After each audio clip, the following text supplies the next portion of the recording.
Okay, before getting into it, last weekend was Legion's Con, and I spent 4 to 5 days talking non-stop all day, loving every minute of it, but by the end, my voice was destroyed. It's been a couple days since then. I've recuperated a bit, but you're gonna hear some funkiness because I can hear it in my ear and it throws me off, and what just happened? Why can't I say that? Oh, right there.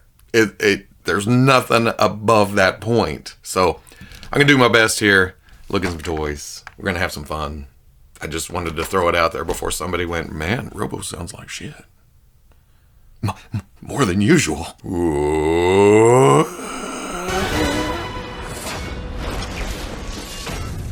Okay, people, today let's take a quick look at the CT Toys X-Men Brown comic version Wolverine.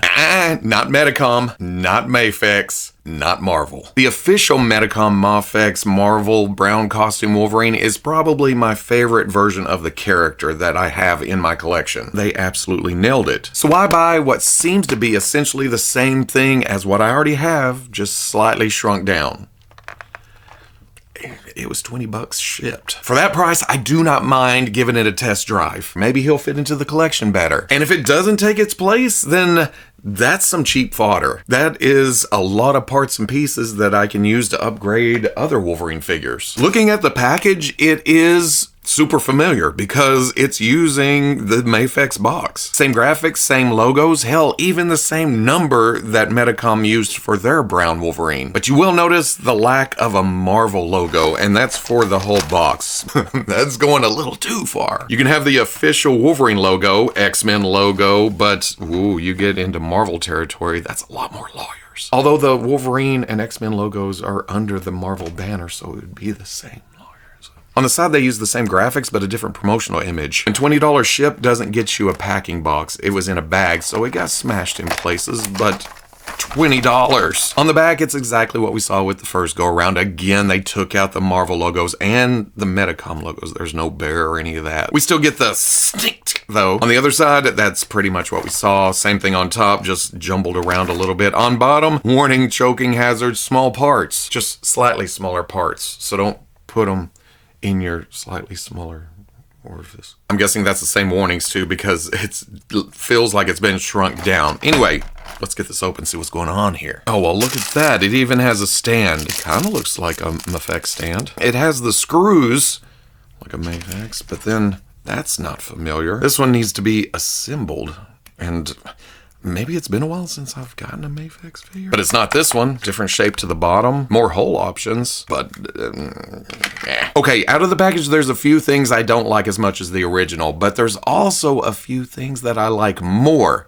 And I think the few things I like more is winning out.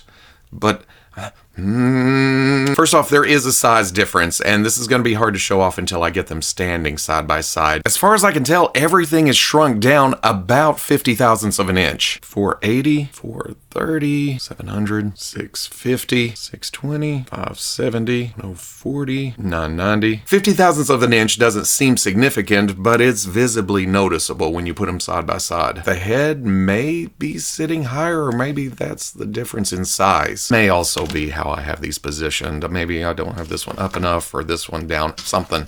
But this one seems to have better posture. The MAFEX also had a floating belt that would kind of ride up, which is okay. I mean, it gets out of the way of articulation. On the CT Toys version, that is glued in the front. That is not moving up or down at all. The MAFEX's boots were a separate piece, but they weren't meant to be swiveled. You can get a little bit of twist out of them, but it almost feels like it's glued in, and you're going to break something if you push too hard. On the CT Toys, it's left loose, so it does swivel side to side. I don't think you can turn it all the way around, but you can get pretty dang close. There's also this on the CT Toys. You can see the metal pins used in the elbows and in the knees. On the MAFEX, they are not visible because I think they're sunk down into the joint. I'm guessing that's because they're using the same pins on both figures. They could shrink the molds, the plastic, but they had to source the same pins. So those are sticking out a bit because the holes are smaller and they can't be sunk in there. The colors are also different, but not in a bad way, just slightly brighter, which is not a bad thing. It's still a delicious chocolatey brown, it's just not as dark. I think the yellows are very, very close, but the CT Toys doesn't use the same amount of shading.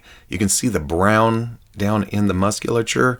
Not so much on the CT Toys. It's used more sparingly. It's very subtle. You have to get really, really, really up on it to see the differences, but I mean, it's still just as good. Same arm hair paints, but for the shading that they left off the yellows, they really added it to the outside of the arms. That is like just sprayed on there. But I feel like the eyes are a little crisper. Paint's also rougher in places. The black doesn't quite cover all of the mask right here. And then that line is just foggy as hell. One thing I am noticing on the CT Toys is that my left thigh is gappy right here. Also, the left arm doesn't seem to be as nicely seated into this cap right here as the right arm. But the original did the same. The right doesn't gap as much as the left. The original also scraped at the abs whenever I went to crunch them because the plastic just dragged across it. I should have shifted forward and did this. On the CT Toys, I haven't had that problem. I mean, I haven't done a super amount of posing yet, but it doesn't seem to be scraping. But I will point out that little piece of extra plastic right there. When I crank the neck back, I go forward and it catches, and it does kind of snag against the plastic. So I may have to get in there and try to shave it down a little bit, free it up. Oh, and since I did that, notice the pop. The original MAFEX didn't have as much of a pop to it. It may be because I've been playing with this for years, but the CT Toys is much nicer. I think that's most of the differences. Or the sames, I guess. It's just a good looking Wolverine. The size, the shapes. Okay, well, I do think of Logan a little bit more broad-shouldered, a little wider here in the chest. But, I mean, if you really wanted to, you could drop the arms down like that, give them a little bit more thickness. And then, of course, there's the colors. There's the shapes. There's the sculpt.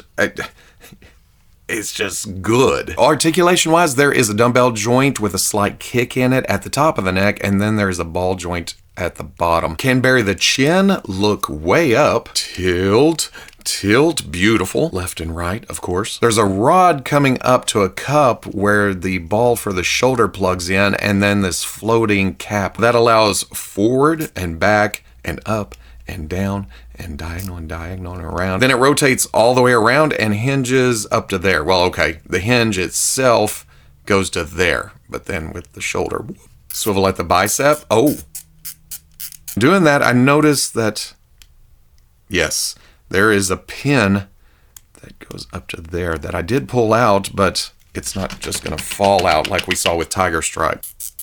Double elbow goes up to about right there. Swivel hinge, swivel at the wrist, so there's rotation, and then there's hinge, and then you can take that hinge and turn it to the side for this way, wherever you want to go. Dumbbell joint mid-torso, ball at the waist, so can crunch to there, and arc back, and tilt, and tilt, and rotation. Drop down at the hip with a very tight, well, almost seems ratcheted, doesn't it? But I think that's just the ball joint in that cup. Back, not so much. Out about right there. And get some rotation at that point. Double knee. Oh, so close.